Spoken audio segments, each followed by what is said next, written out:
사랑하는 유진 중학교의 성도 여러분, 반갑습니다. 방금 소개받은 고영수라고 합니다. 하나님께서 18년 전에 이곳 지역에 유진 중학교를 세워주시고 또 복음화를 하기 위해서 전적 이지로 유진 땅에 그리스도의 몸된 교회를 이렇게 세워주신 것에 너무 감사를 드리고 있습니다. 이 교회를 통해서 하나님께서 특별한 계획을 가지시고 그 계획을 성취해 가고 계심을 저는 믿고 있습니다. 저는 작년 8월부터 1년간 방문학자로 이곳 유진을 방문하게 되었고요. 이제 곧 귀국할 날이 며칠 남지 않았습니다. 많은 계획을 가지고 왔는데 많은 것을 성취하지 못하고 가는 아쉬움이 있습니다. 좀 더 충실하게 보낼 수 있었다라는 그런 아쉬움이 많이 남지만은 무엇보다도 하나님께서 그 기간 동안에 저와 함께 하셨고 또 이제 돌아가야 될 일본 선교에 대한 그 계획들도 다시 한번 새로 되새김하는 그런 시간을 가진 것을 무엇보다 감사하게 생각을 합니다. 우선 여러모로 부족한 저에게 이렇게 뜻깊은 시간과 또 기회를 마련해 주신 우리 전병두 목사님 그리고 하나님께 감사의 말씀을 올립니다. 저는 새벽 기도를 통해서 유진 중앙교회와 인연을 맺게 되었습니다. 많은 미국 교회들이 새벽 재단을 쌓지 못하고 있는 가운데 우리 중앙교회가 그 일을 감당하고 있음을 볼 때 하나님께서 얼마나 기뻐하고 계실지 모르겠습니다.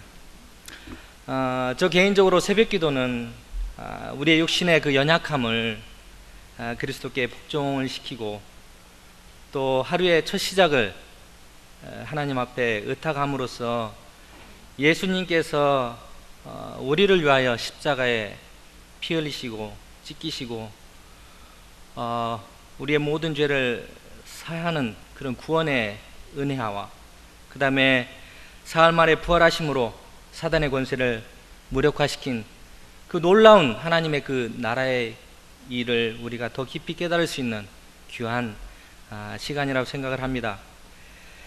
감사하게도 저희 식구가 1년 동안 섬겼던 그 미국인 교회에서도 지금은 일주일에 한 번이긴 하지만 새벽기도 모임이 생긴 것으로 알고 있습니다. 그런 의미에서 중앙교회 이 지역에서의 그 사명이 얼마나 크고 귀한지 모르겠습니다. 저는 오늘 십자가와 부활이라는 그 제목으로 여러분과 은혜를 나누고자 합니다. 우선 오늘 본문 말씀은 2장 6절에서 7절까지인데 전체적인 이해를 돕기 위해서 골로새서 2장 전체를 다 같이 한번 교독하도록 그렇게 하겠습니다. 골로새서 2장 1절에서 23절까지 다 같이 교독을 하겠습니다. 제가 먼저 봉독하겠습니다.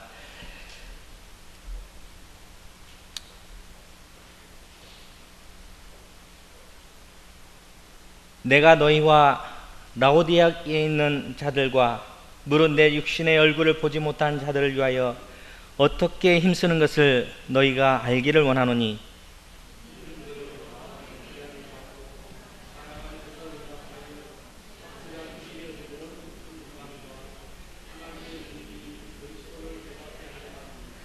그 안에는 지혜와 지식의 모든 보화가 감추어 있느니라.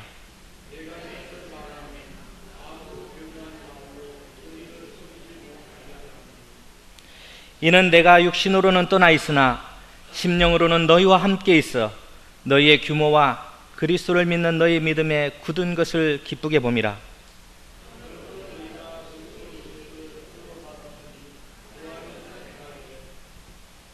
그 안에 뿌리를 박으며 세움을 입어 교훈을 받은 대로 믿음에 굳게 서서 감사함을 넘치게 하라.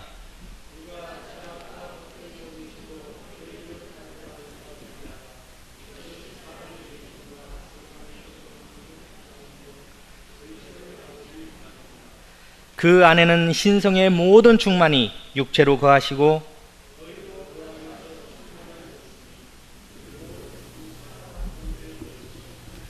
또 그 안에서 너희가 손으로 하지 아니한 할례를 받았으니 곧 육적 몸을 벗는 것이요 그리스도의 할례니라.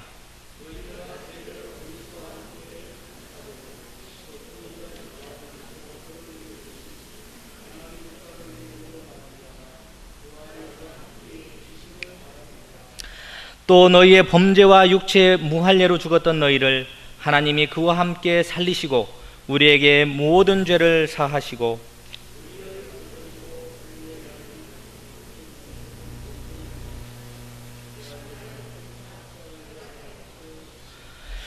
정사와 권세를 벗어버려 밝히 드러내시고 십자가로 승리하셨느니라.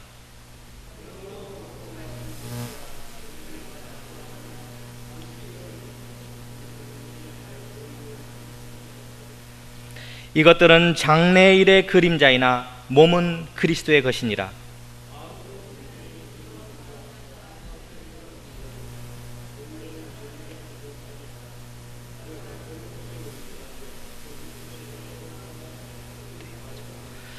머리를 붙들지 아니하는지라.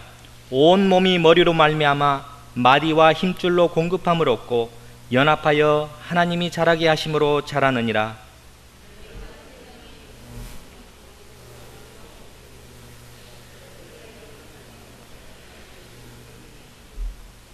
곧 붙잡지도 말고 맛보지도 말고 만지지도 말라 하는 것이니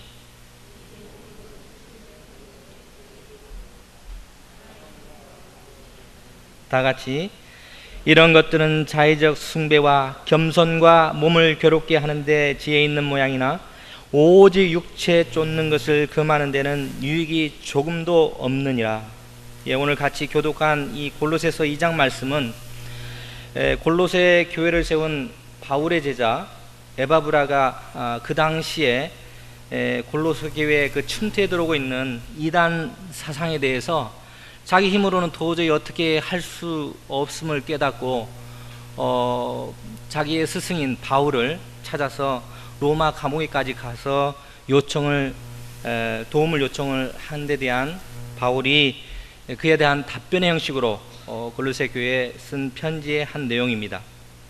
바울은 결론적으로 오늘 본문 말씀처럼 그리스도 예수를 너희가 주로 받았으니 그 안에서, 즉 그리스도 예수 안에서 행하되 그 안에, 예수 그리스도 안에 뿌리를 내리며 세움을 입어 교훈을 받은 대로 믿음에 굳게 서서 감사함을 넘치게 하라고 결론적으로 말하고 있습니다.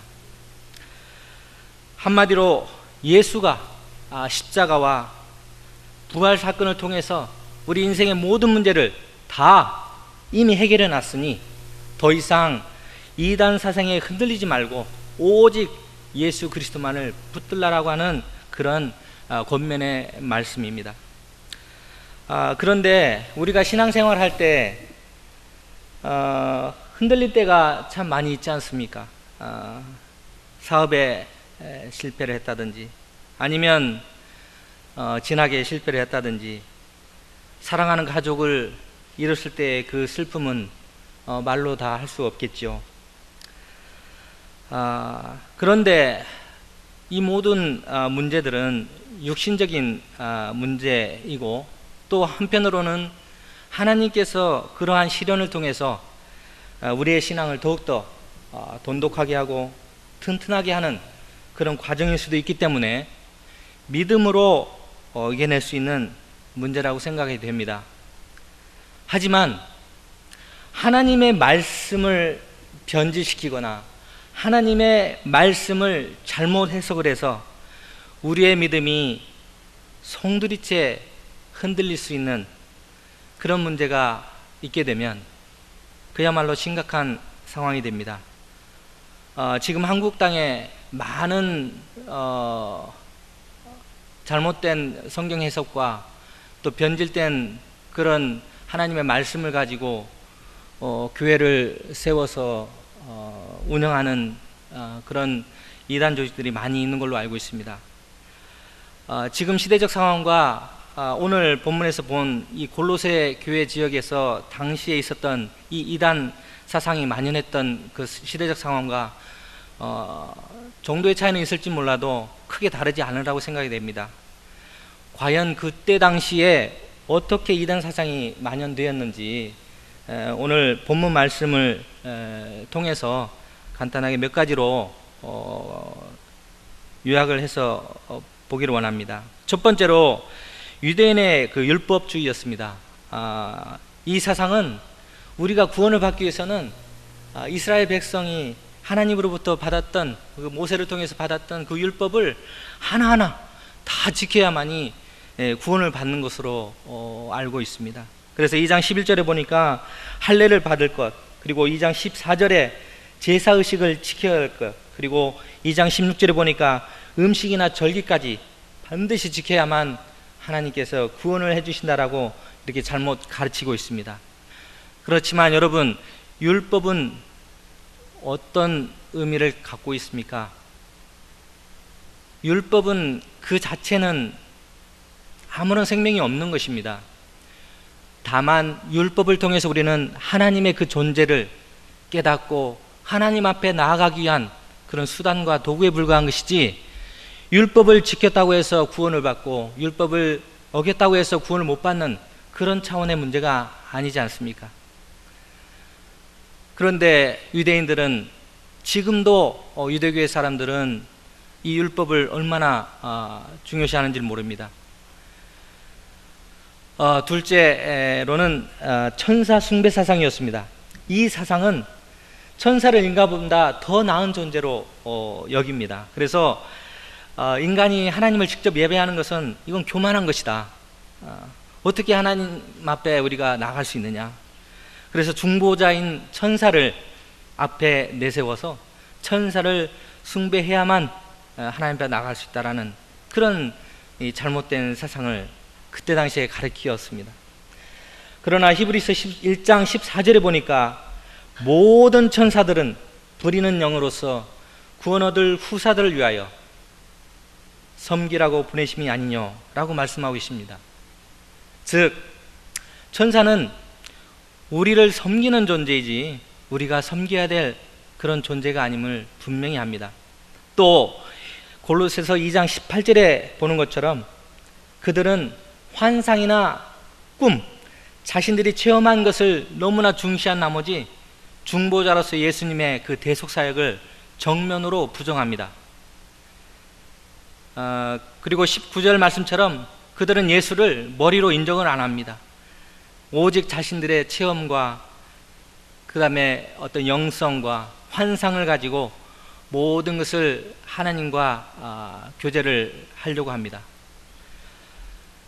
하나님의 말씀보다 더 중요시하는 그런 우를 범하고 만다는 것이죠. 그리고 디모데전서 2장 5절에 보니까 하나님은 한 분이시요 또 하나님과 사람 사이의 중보도 한 분이시니 사람이신 그리스도 예수를 하여 중보자는 오직 한 분 예수 그리스도밖에 없음을 분명히 하고 있기 때문에 이러한 사상도 잘못된 것은 분명합니다. 셋째로 금욕주의였습니다. 이 사상은 영은 거룩하고 우리의 육은 아주 악한 것이기 때문에 인간의 모든 악은 이 육의 더러운 생각과 정욕에서 나온다고 생각을 해서 육체의 욕망과 모든 소욕을 죽임으로 인해서 거룩해지고 하나님이 온전히 구원을 이룬다고 이렇게 가르치고 있습니다. 하지만은 창세기 1장 31절에 보니까 하나님이 그 지으신 모든 것을 보시니 보시기에 심히 좋았더라. 인간을 만드시고 난 뒤에 하나님이 보시기에 좋았다라고 말씀을 하십니다. 우리의 영도 육도 타락하기 이전에는 너무나 좋았던 것입니다. 그리고 구원받은 성도들을 향해서 고린도전서 3장 16절 17절에는 이렇게 말씀하십니다. 너희가 하나님의 성전인 것과 하나님의 성령이 너희 안에 거하시는 줄 알지 못하느뇨. 누구든지 하나님의 성전을 더럽히면 하나님이 그 사람을 멸시하리라. 하나님의 성전은 거룩하니 너희도 그러하니라. 하나님께서는 성령을 통하여 성도 안에 계십니다. 비록 우리가 남의 죄를 통하여 그 죄가 후손 대대로 이어온다 할지라도 우리가 예수 그리스도를 주로 영접하고 새로운 영원한 생명이 우리에게 주어졌을 때 우리는 이미 육신의 그 더러움을 이제 다 벗고 예수 그리스도의 그 보혈의 피로 다 정결케 되는 거룩한 성전이 될 수가 있는 것입니다. 골로새서 2장 9절에 보니까 예수 그리스도 안에는 신성의 모든 충만이 육체로 거하신다고 말씀하시고, 예수 그리스도는 본질적으로 하나님이시지만 온전한 인간의 몸을 입고 이 땅에 오셨습니다. 금욕주의는 구원은 행위를 통해서 구원받는다 하지만 우리는 예수를 믿는 믿음에 우리의 구원의 기초가 있는 것입니다. 예수를 믿는 믿음의 그 기초를 부정하는 이 금욕주의야말로 진정한 복음이라고 할 수가 없습니다.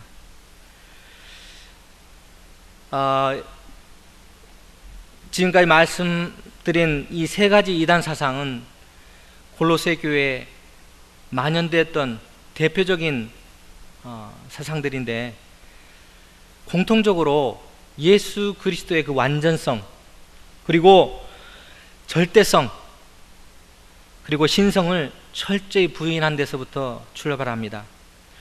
오늘날 우리가 살고 있는 지금 이 시대의 영적 상황도 초대교회 때 그 이단 사상을 계승하면서 더 혼탁한 상황으로 변해가고 있음을 볼 수 있습니다.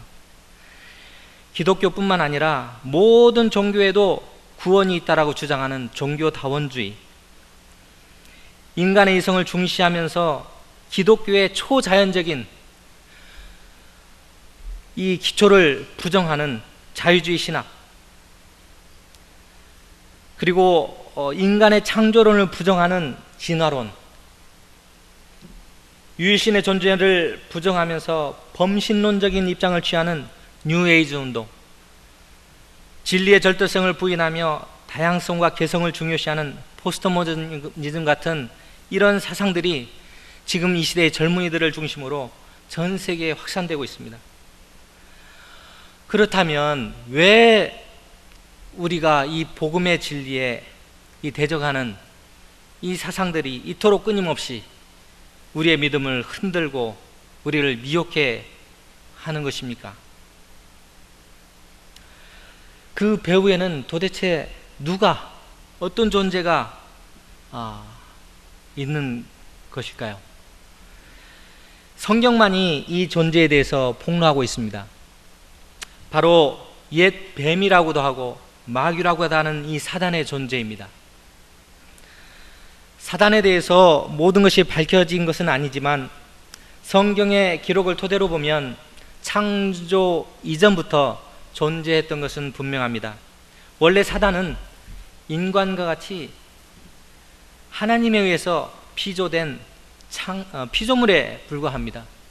천사 중에 하나였죠.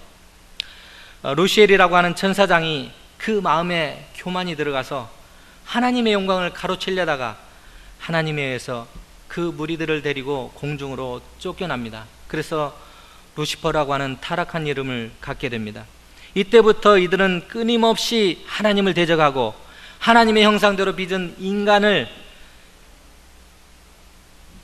조종해서 하나님에 나아가지 못하게 하고 하나님의 영광을 드러내지 못하게 하고, 그래서 자기 뜻대로 좌지우지하며 결국 자기가 가야 될 그 지옥까지 우리 인간을 끌고 갑니다. 창세기 3장에서 사단과 인간과의 그 첫 대면이 시작이 됩니다. 불행하게도 이 사건을 통해서 인간은 하나님과의 그 인격적인 관계가 완전히 끊겨버리는 인류 최대 불행한 사건이 발생합니다. 창세기 1장 26절에서 27절에 보니까 하나님께서는 천지 만물을 창조하시고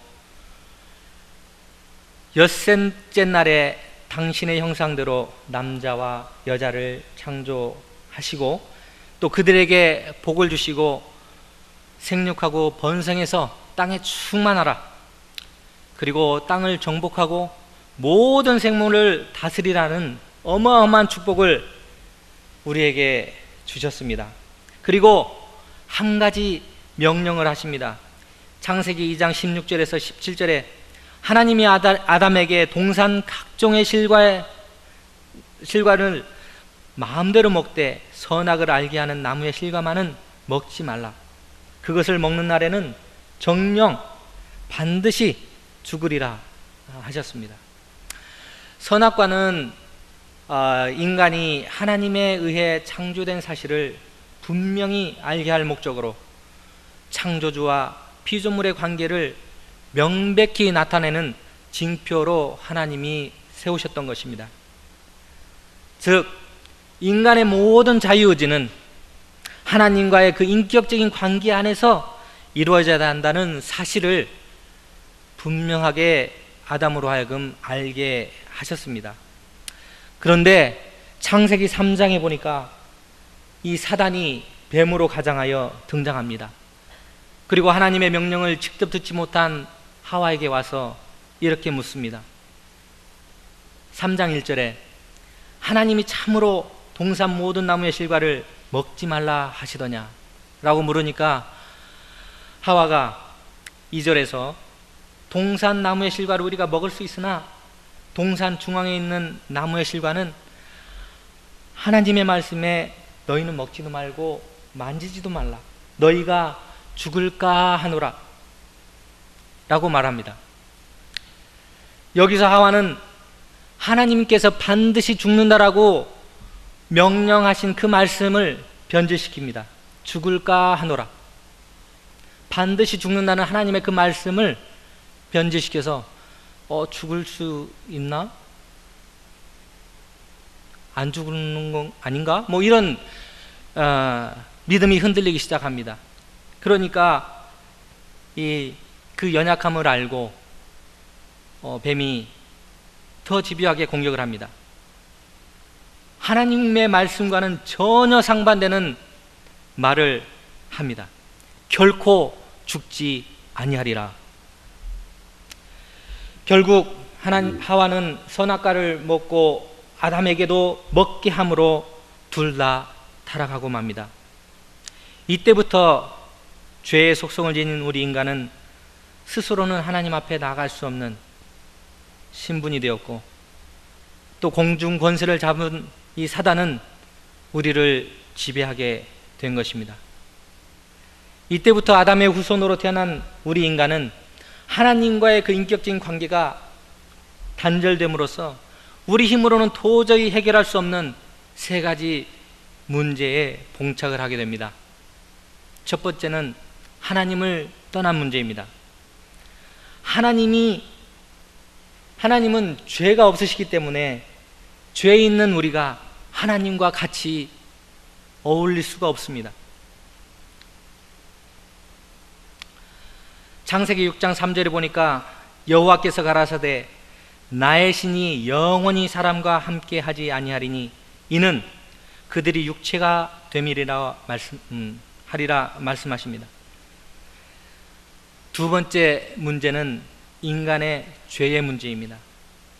로마서 3장 25절에 모든 사람이 죄를 범하였음에 하나님의 영광에 이르지 못하더니 라고 말씀하십니다. 세 번째 문제는 바로 선악과를 먹음으로 말미암아 인간으로 하여금 이 죄악의 길에 빠뜨린 주인공인 이 사단의 문제입니다. 이 세 가지 인간의 문제를 해결하기 위해서 하나님께서 선택하신 방법이 바로 십자가와 부활 사건입니다.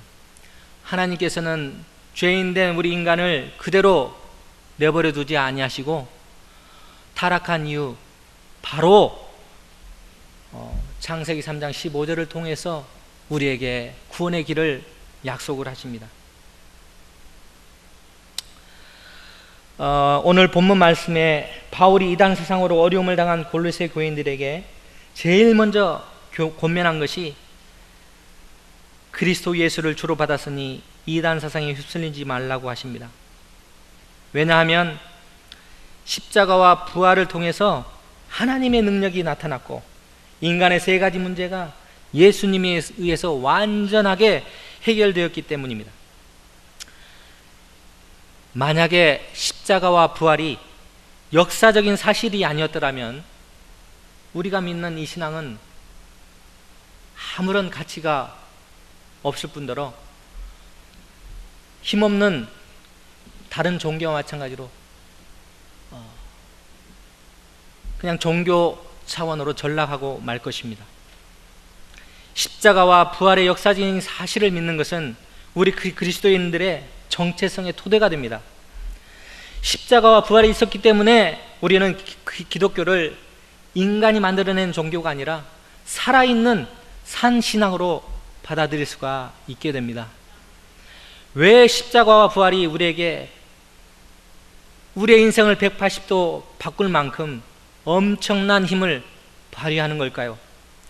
도대체 그 십자가와 부활의 주인공인 예수가 누구이길래 인간이 하나님과 만날 수 있고 우리의 죄가 사단의 권세가 무력하게 될 수 있다는 겁니까? 왜 예수만이 참 진리이고 우리의 참 믿음의 대상이 되어야 합니까?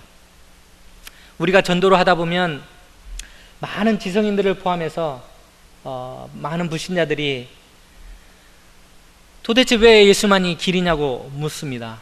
그리고 왜 기독교는 그렇게 독선으로 가득 찼느냐고 반문합니다. 그리고 부활이 어떻게 가능하냐고. 하나님께서는 아담이 타락하자마자 메시아를 땅에 보내실 것을 약속을 하셨습니다. 그리고 그 메시아 예언은 구약에서 300회 이상이나 예언되고 있습니다. 구약에서 예언된 그 메시아가 바로 예수 그리스도이심을 우리는 확실하게 붙잡고 마지막 남은 생에 주님과 함께 주님의 영광을 위하여 살아가는 저와 여러분이 되시기를 축원합니다. 예수가 메시아임을 나타내는 근거는 무엇입니까? 첫 번째로 예수가 메시아가 되기 위해서는 하나님 자신이 우리의 죄를 사해 주셔야만 합니다. 죄인된 인간을 용서한다는 것은 있을 수가 없는 것이죠. 반드시 죄 사함의 주체는 하나님 당신이지 피조물이 아니기 때문입니다. 그래서 하나님께서 몸소 인간의 몸을 입고 예수 그리스도를 통해서 이 땅에 오신 것입니다. 요한복음 1장 14절에 말씀이 육신이 되어 우리 가운데 거하심에 우리가 그 영광을 보니 아버지의 독생자의 영광이요 은혜와 진리가 충만하더라 라고 하셨습니다. 두 번째로 메시아가 되기 위해서는 죄가 없으셔야 합니다. 창세기 3장 15절에 보니까 하나님이 뱀에게 여자의 후손이 뱀의 머리를 상하게 할 것이요 뱀은 여자의 후손의 발꿈치를 상하게 할 것이라고 예언하고 있는데, 이 아담 이후에 모든 인간은 죄악의 속성을 지닌 아담의 씨, 즉 아담의 후손으로, 남자의 후손으로 태어납니다. 그러나 오늘 여기 15절의 말씀처럼 여자의 후손이 뱀, 그 사단을 얘기하죠. 이 뱀의 머리를 상하게 한다. 육체 가운데 가장 중요한 부분이 여러분들 뭐라고 생각하십니까?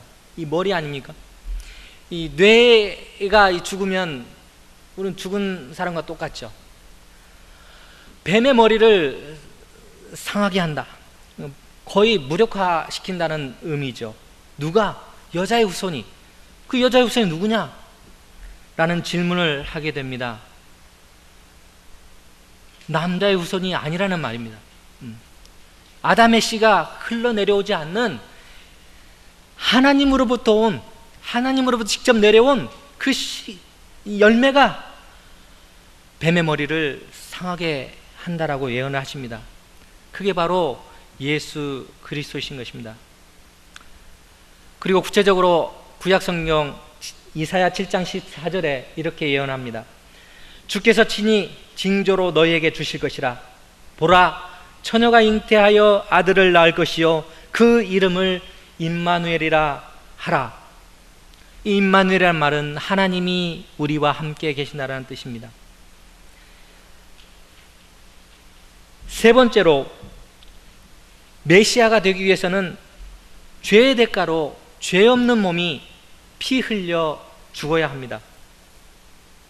로마서 6장 23절에 죄의 싹은 사망이요 라고 말씀하고 있고, 히브리 9장 22절에는 피 흘림이 없은즉 사함이 없느니라고 하셨는데, 우리 힘으로 우리 능력으로 죄를 해결할 수 없기 때문에 누군가가 이 인간을 대신해서 피 흘리고 죽어야 했습니다.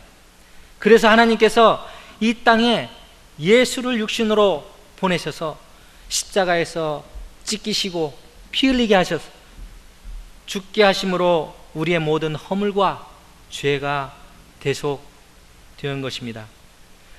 네 번째, 메시아가 되기 위해서는 사망으로 끌고 가는 이 사단의 권세를 꺾을 능력이 있어야 됩니다. 그것은 부활을 통해서 가능했습니다. 만약에 예수님이 십자가에 못 박히시고 장사되어서 그대로 부활하지 못하고 죽었다면 어떻게 다른 사람을 사망에서 건질 수 있겠습니까? 다른 모든 종교 지도자들은 다 죽음을 이기지 못하고 무덤 속에 갇혀 있지만 오직 예수 그리스도만이 무덤에 그 자리는 있으되 더 이상 묻혀 있질 않습니다. 요한복음 11장 25절에서 26절에 예수께서 가라사대 나는 부활이요 생명이니 나를 믿는 자는 죽어도 살겠고 무릇 살아서 나를 믿는 자는 영원히 죽지 아니라라고 말씀하셨습니다. 로마서 10장 9절에는 네가 만일 네 입으로 예수를 주로 시인하며 또 하나님께서 그를 죽은 자 가운데서 살리신 것을 네 마음에 믿으면 구원을 얻으리라고 하십니다. 부활로 말미암아 창세기 3장 15절에서 말하는 그 뱀의 머리를 완전하게 상하게 한다는 그 말씀은 성취가 되었고, 공중권세 잡은 사단의 세력은 완전하게 무력화되었음을 뜻합니다. 다섯 번째로, 예수가 메시아가 되기 위해서 예수님께서 직접 자신이 구원자이심을 말씀하고 계십니다. 요한복음 14장 6절에 보니까 내가 곧 길이요 진리요 생명이니 나로 말미암 그는 아버지께로 올 자가 없느니라. 그리고 마태복음 16장 16절에서 18절에 예수께서 제자들을 모아놓고 너희는 나를 누구라 하느냐 라고 물었을 때 어떤 제자는 세례 요한이요, 어떤 제자는 엘리야요, 선지자 엘리야요 라고 답을 하니까 베드로가 주는 그리스도시요 살아계신 하나님의 아들이십니다. 베드로의 그 그리스도라는 그 고백 앞에 하나님이, 예수님이 얼마나 기뻐했는지 모릅니다. 그래서 바요나 시몬아 네가 복이 있다. 이를 내게 알게 한 이는 이 혈육이 아니요 하늘에 계신 내 아버지시니라. 또 내가 내게 이르노니 너는 베드로라. 내가 이 반석 위에 내 교회를 세우리니 음부의 권세가 너를 이기지 못하리라고 말씀하셨습니다. 여러분, 그리스도가 무슨 뜻입니까? 기름 부음 받은 자, 구약의 왕, 제사장, 선지자에게 그 직분을 감당하기 위해서 기름을 부었습니다. 예수께서 죄와 사망의 그 사단의 권세를 완전하게 무력화시킨 왕으로서, 그리고 십자가의 그 피를 흘리심으로 대속 제물이 되어주심으로 인간의 모든 죄를 사하신 그 제사장으로서, 그리고 하나님과 중보자로서, 선지자로서의 그 직분을 모두 감당했기 때문에 우리는 예수를 그리스도라 고백을 할 수 있습니다. 그리스도의 그 엄청난 능력이 예수 안에 다 있기 때문입니다. 성경의 예언대로 이 모든 메시아의 요건을 갖춘 분은 오직 예수님밖에 없습니다. 예수 그리스도의 정체성에 대해서 골로새서 1장 13절에서 23절에 아주 잘 나타나 있습니다. 다 같이 한번 교독하시면서 예수 그리스도의 정체성을 우리가 다시 한번 확인하는 그런 시간이 되기를 원합니다. 골로새서 1장 13절에서 23절까지 다 같이 교독하도록 하겠습니다. 골로새서 1장 13절에서 23절 말씀입니다. 그가 우리를 흑암의 권세에서 건져내사 그의 사랑의 아들의 나라로 옮기셨으니 그는 보이지 아니하시는 하나님의 형상이요 모든 창조물보다 먼저 나신 자니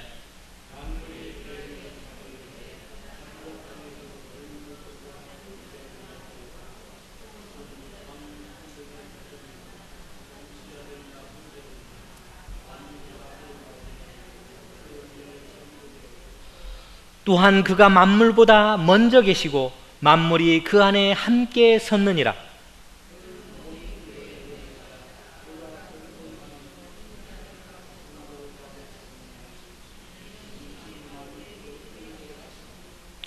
아버지께서는 모든 충만으로 예수 안에 거하게 하시고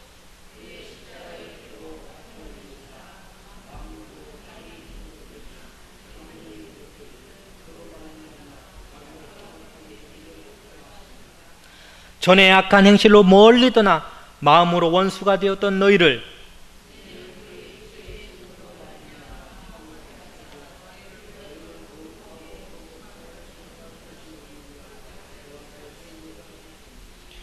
만일 너희가 믿음에 거하고 터 위에 굳게 서서 너희 들은 바 복음의 소망에서 흔들리지 아니하면 그리하리라. 아멘. 우리가 평생을 살아가며 의지할 것은 오직 예수 그리스도밖에 없음을 고백하시는 저와 여러분에게 하나님의 무한한 축복이 있기를 주님의 이름으로 축원합니다. 따라서 오늘 본문 말씀에 너희가 그리스도 예수를 주로 받았으니란 말씀, 이 말씀은 주님께서 우리의 허물과 죄를 사하기 위해서 온갖 멸시와 천대를 받으며 십자가에 찢기시고 그 살점이 떨어져 나가고 찔리심으로 죽기까지 하나님 앞에 복종하심으로 우리의 모든 죄를 사하시고 부활하심으로 우리를 영원한 생명으로 인도하셨다는 그 사실을 믿는다는 신앙 고백인 것입니다. 그렇다면 구원받은 우리에게 이 온갖 이단 사상으로 우리의 믿음을 미혹해 할 때 우리는 어떻게 대처해야 될지 오늘 본문 말씀은 그 안에서 행하라고 말씀하십니다. 그 안이 어디입니까? 예수 그리스도와 함께라는 의미죠. 그래서 그리스도 예수와 함께 마시고 먹고 일하고 생각하는 모든 일련의 삶의 과정을 뜻하는 것입니다.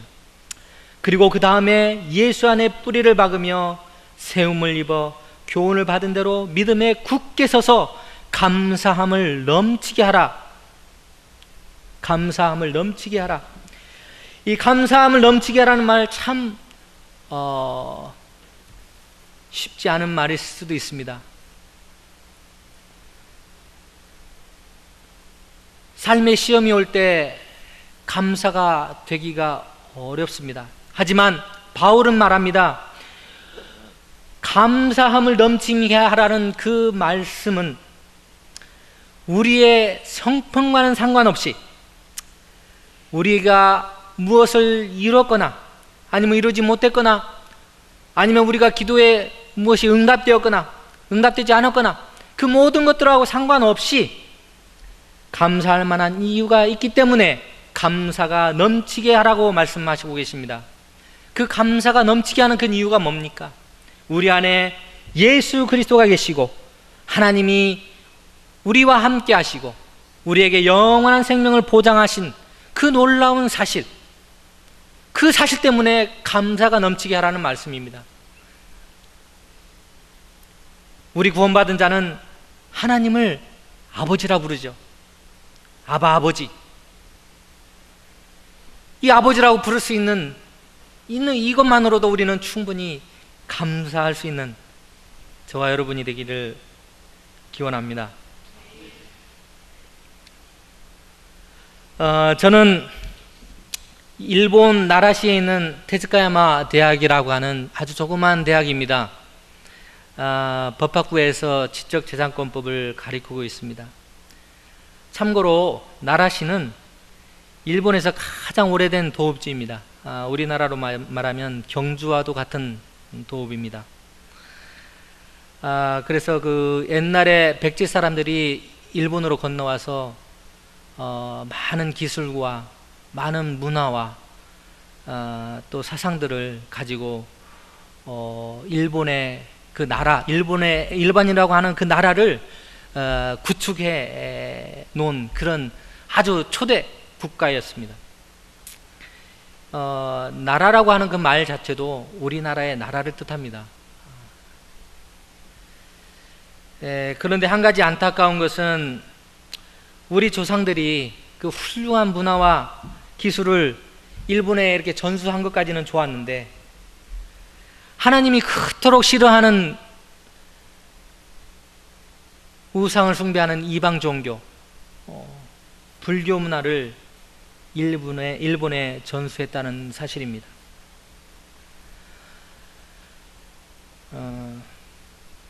우리 민족이 이런 점에서 우리가 일본을 미워할 게 아니고 먼저 회개하는 일부터 시작을 해야 됩니다. 우리 조상들의 그 잘못된 실수로 말미암아 일본 땅에 그 우상이 우상 숭배가 너무나 만연해져 있습니다. 제가 미국 땅에 1년 동안 있으면서 통계적으로 크리스찬 인구가 가장 적고 교회가 가장 적다는 이진 지역 게만도 곳곳마다 교회가 세워져 있어요. 얼마나 감사한지 모릅니다. 근데 일본에 가면은 곳곳마다 절과 신사입니다.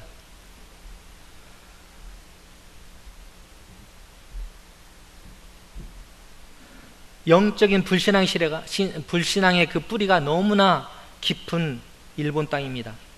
영적으로 완전히 무지합니다. 오죽하면 선교사님들이 그럽니다. 일본은 선교사들의 무덤이라고.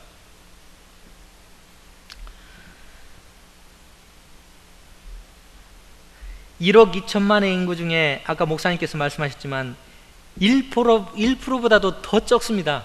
0.04%, 40만여 명 정도밖에 안 된대요.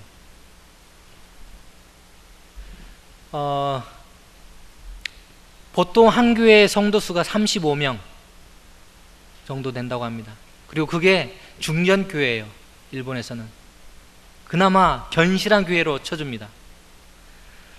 그리고 1000명이 넘어가는 교회가 제일 큰 교회로 지금 알려지고 있습니다.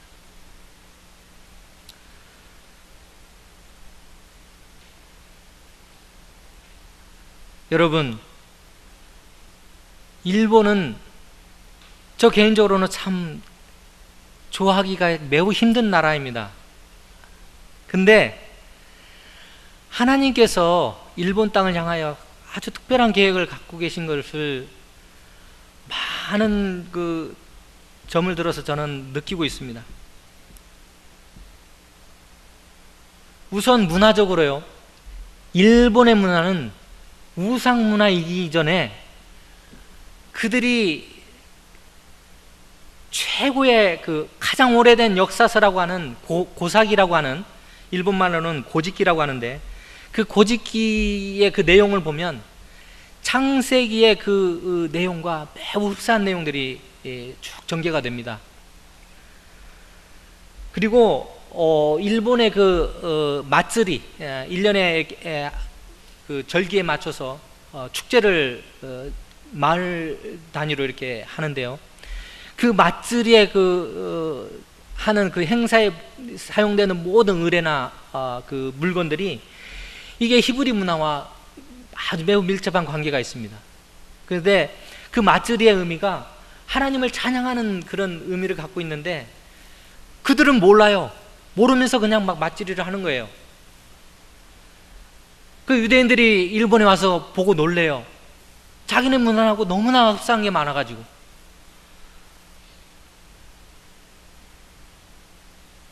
그리고 일본 사람들은 아주 그 이성적인 이 성향이 강해서, 우리나라 사람들은 이 감성적인 성향이 강하지 않습니까? 막 금방 막 그 이 감정으로 이렇게 움직이고 하는데 아주 냉철합니다. 일본 사람은 철저하게 이성적이고 아주 합리적이고, 그래서 변화되기가 어렵습니다.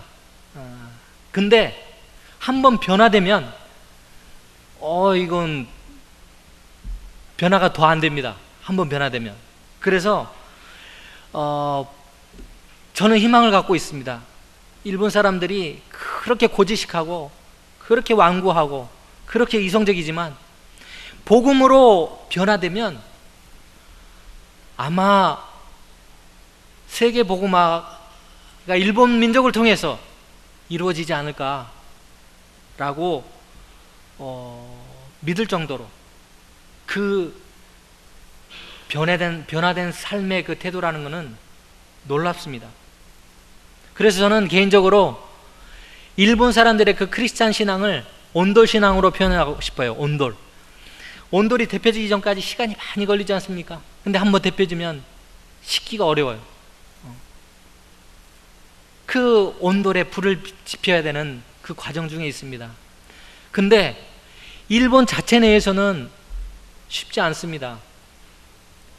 하나님이 특별한 계획을 갖고 계신다는 것은 저는 그렇게 믿습니다. 한국이라고 하는 그 나라를 일본 옆에 두고 먼저 복음화시켜서 그 복음화의 물결을 일본에 땡기는 그 계획을 하나님이 가지고 계신 걸 저는 믿고 있습니다. 그래서 여러분들 기도해 주십시오. 한국에 많은 지금 교회 문제가 안고 있지만은 그래도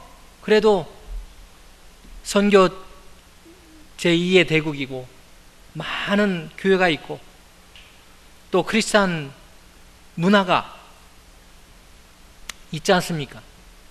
이 문화를, 그 영적인 물줄기를 그냥 막 일본에 막 땡겨도 지금 부족할 판입니다. 그래서 여러분 기도해 주십시오.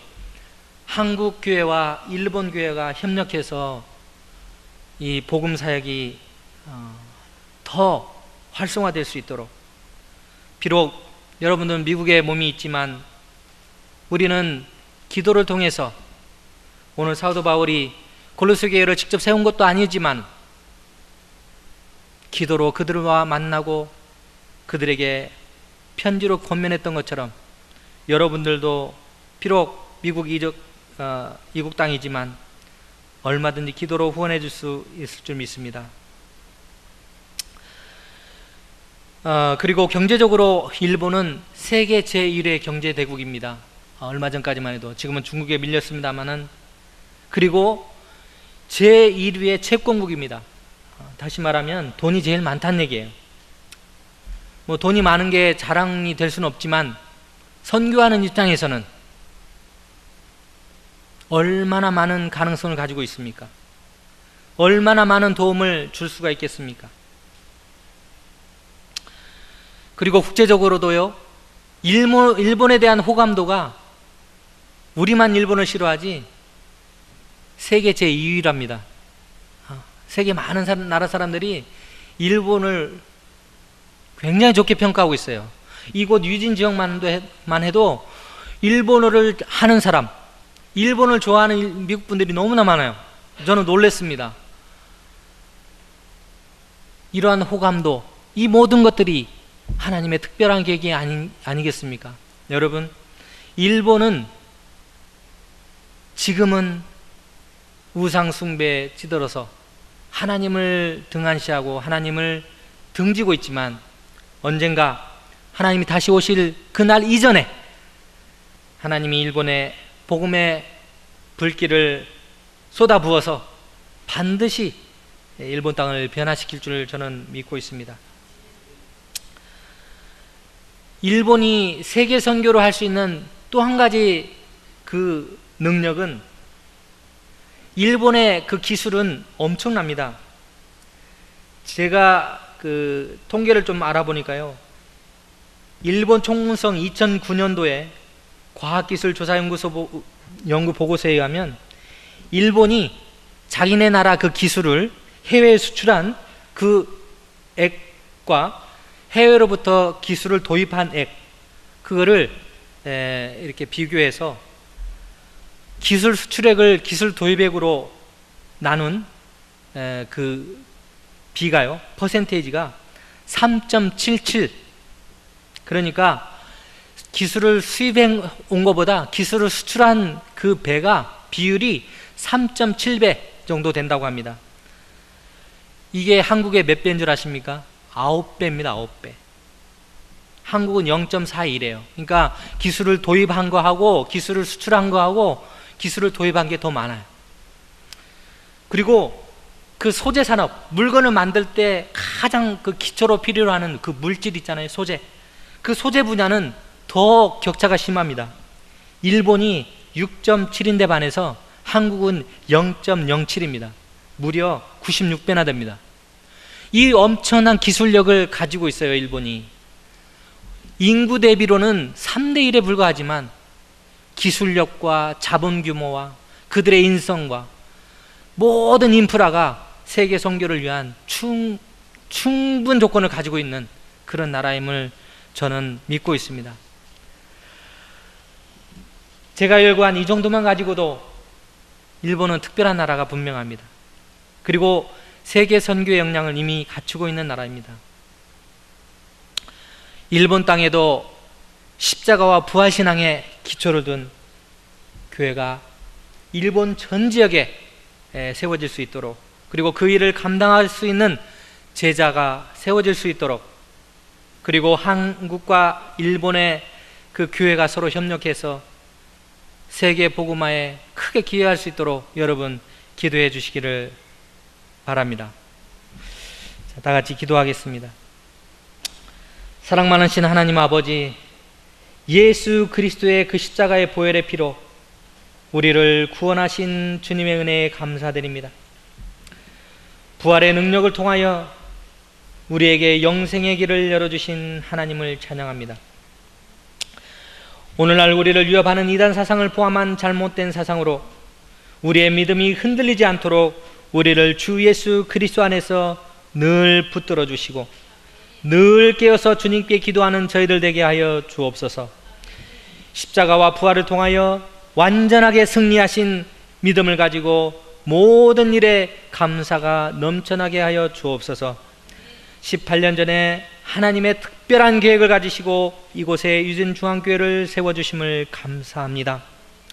이곳을 통하여 미국 살릴 하나님의 예비된 제자가 세워지게 하시고 전병두 담임 목사님을 포함한 모든 성도님 한 사람 한 사람에게 하나님께서 사명 감당하게 부정함이 없도록 영육간의 강건함을 허락하여 주옵소서.